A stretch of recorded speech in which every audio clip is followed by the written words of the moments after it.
Welcome everybody to Detroit. We're looking at the 94X here. I'm here with Anthony Lowe. Welcome to the website, Anthony.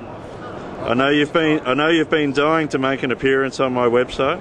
I heard about this website, and I think we are very happy that somebody so passionate about the Saab brand is here today. Well, they're a good car to love, and I know you're pretty passionate about them too. So why don't you take us around the 94X and just tell us about it? Okay, I think that what you see here today is a 94X biopower concept. This is a concept we have been working for a long time, establishing what it means for Saab when it comes to crossover body style. So first of all, I think the design was very much inspired by the Aero X. I think in the front face, in the design execution, in some of the details as well. For example, the ice block inspired headlamp, the tail lamps, and some of the exterior signature lighting feature. I think like also the light band that goes full along the full width of the rear end is very recognizable.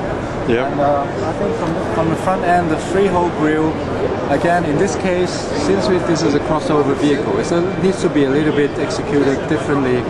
This is a little bit more rugged. The front end, the front grille is a little bit more upright, tougher looking. It goes very well and very well balanced with the big chunky wheels and tires. So when it comes to the body side, I think maybe I can start with first of all, I'd like to talk about a little bit about the front end execution.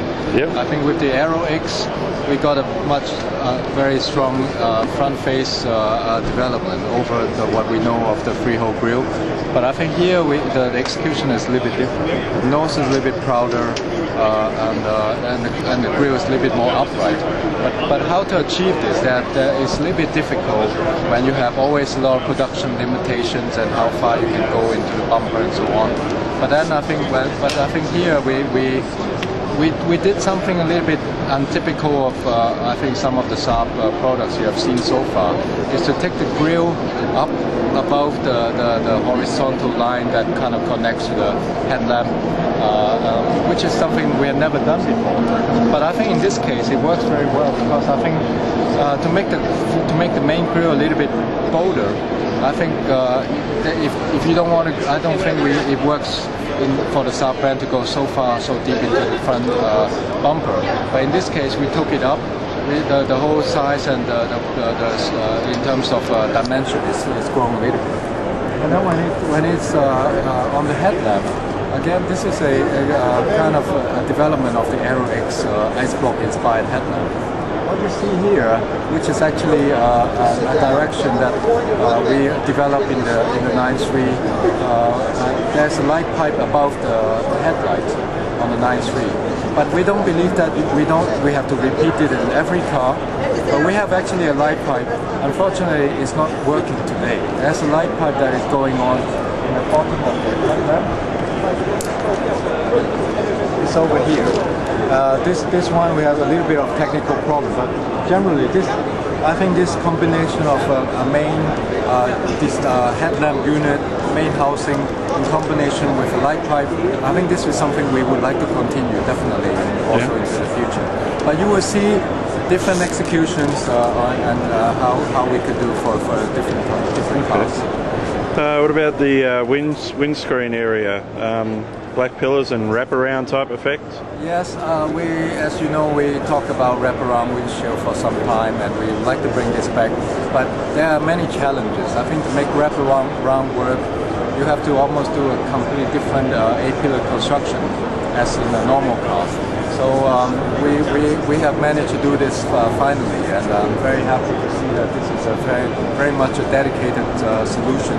And it's really gives you an impression of the wraparound. The windscreen is a little bit more upright compared to say a normal car, and this kind of gives us the possibility to also make this A-pillar looking as integrated as possible. But also we not just making the wraparound look, but also look at how to improve front view visibility as well. Okay. Shall we move around towards the rear of the vehicle? Yeah, let's do that. Okay. this light pipe that goes across the full width of the rear end.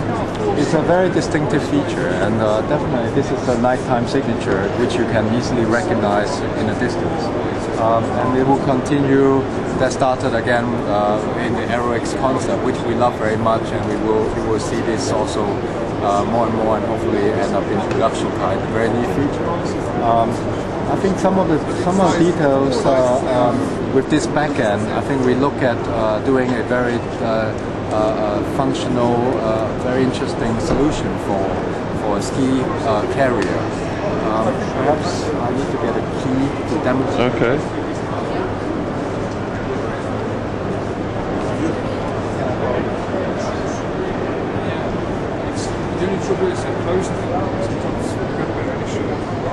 We've got the magic key coming out. Can you just open the tailgate? And then I think first of all, the tailgate is remote.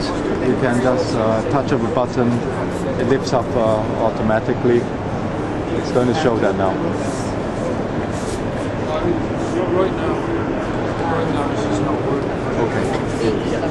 Okay. He's trying. It doesn't work right now. Oh, there we go. Even when it doesn't work, it works beautifully. And then we have a sliding floor, fully integrated. There's a ski rack hidden underneath that floats out, and as you can see in the video in the car, maybe you can see that. But and then you have also underfloor storage. If you go skiing, you can put your wet, dirty boots in underneath, and it has a independent heating system that dries the boots when you're driving to the hotel or wherever you're going. So this is kind of an idea, very much developed when we were working together with the Salomon designers. As you know, I think Salomon has been a joint promotion partner for Saab for many years. For some time, yeah. For some time. I think around 5 years. And what we have done in the past, we talk about doing something together a lot, but for many reasons it never happened. But this time I think we have finally did something, and not only just talking to the Salomon designers, but also we interview the skiers as well. They sponsored a few skiers, especially extreme skiers, of what are the needs, and we believe that if an extreme skier needs are satisfied, I think that some of the solutions can also benefit customers who have an active lifestyle. Okay, I might just take a look in here while it's still open. Yeah. So we've got the it's the boot compartment there. It does. We're going to show it later on. Sorry, the boot's down here, and there's a drain hole in the bottom, so that when in the snow or dirt, you can actually clean out these areas. And there's an air vent there, so that'll actually transfer heat to dry everything out. Right, so that's also pre-warm them before you put them on. Sometimes ski boots, when they're stiff, they're not so easy or comfortable to put on. Okay. Alternatively, if you weren't skiing, this would be quite good if you just got groceries and you've got heavy stuff you want to unload, and you can just slide in. Yeah. Or other valuables that you want to keep stored underneath the floor. Are you in the video or maybe step back a little bit? Of course. And did these flip up, these chrome bits down here? Do they? This is the built integrated ski rack. We said actually we wanted to wait until everybody's gone before we actually demonstrate it, because I think one of the issue is this takes a little bit of effort to set it up. Right. Not that we want to, because normally it should be very easy. The idea is that you have a kind of handle here, you grab this, and then you lift it up and it stands up 90 degrees. Oh, okay. And that's kind of the concept of the ski rack. So that's integrated in this wall thickness. Yeah. Right. So wow. That's quite... As I said earlier, it's pretty elaborate. How do you secure skis in car and meeting all the safety standards and high standards that we like to rather than having it on the roof, where you create an aero drag and you've got boxes and things to attach, and then reaching up the height of the vehicle too. So it's kind of nice to just slot them inside the car. Yeah. And will that interfere with any luggage that might be there as well, or? Well, they're just in the centre. So right, so it just goes in the pretty much centre. you can use luggage each Go either side. side, Don't right. know. Yeah, sorry. You have to fold that seat forward. Right. But The entire back seat. yeah. Yeah. Okay. Oh, just the central one for the seat. Oh, right. Just So you can- okay. Yeah. You can then do the other two if you want. You know, if you've got luggage and only one person in the rear. Yeah. And how many sets of skis does it hold? 3. 3. Yes, yeah. Okay. Okay. Anyway, Okay, I think so, do it.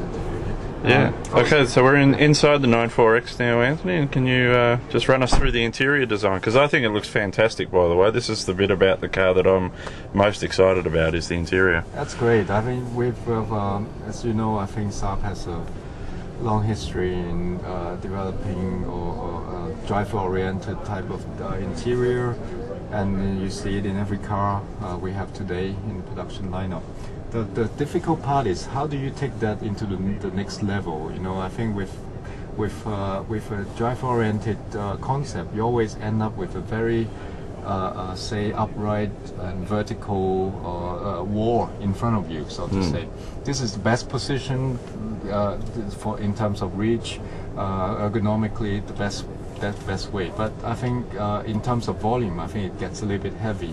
And to be honest with you, I think we want to see also how we can go further with the same idea. So what you see here is that we have more or less taken that same theme but splitting it up in terms of volume by also applying this clear zone material, which we also developed for the Aero X concept car.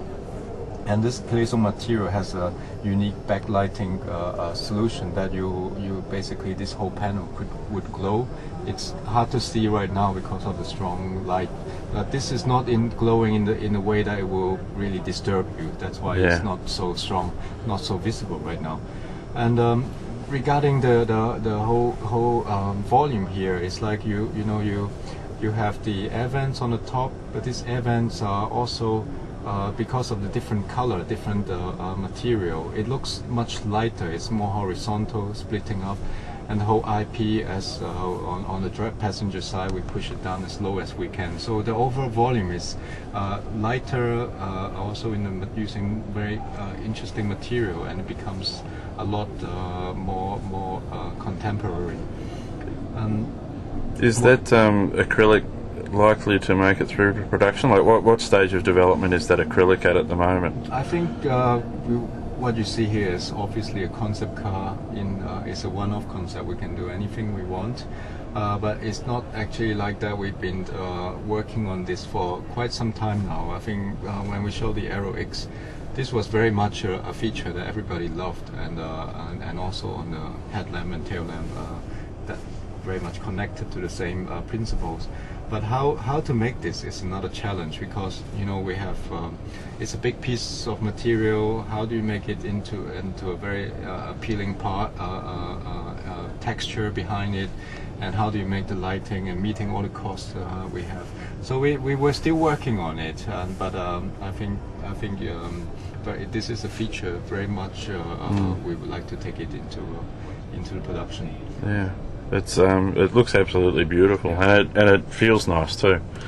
And I think it's always very important when you do something new, but even though it's in a way this is a little bit evolutionary approach, but this makes show everybody we can still retain all the Saab characteristic, but it done in a very different and modern way. Is this, are we likely to see some acrylic like this in March? Yeah, I think you have to definitely. It's in terms of acrylic effect of acrylic, and I think we will probably continue to work on it. But I won't give you too much on what we're doing for the future. But this year we have a lot of exciting new launches, and this is the first one, and but I think in March you will definitely see something new. I'd like to talk a little bit on the instrument cluster itself. You will see I don't know, it's hard to see, as I said, with this spotlight on the car.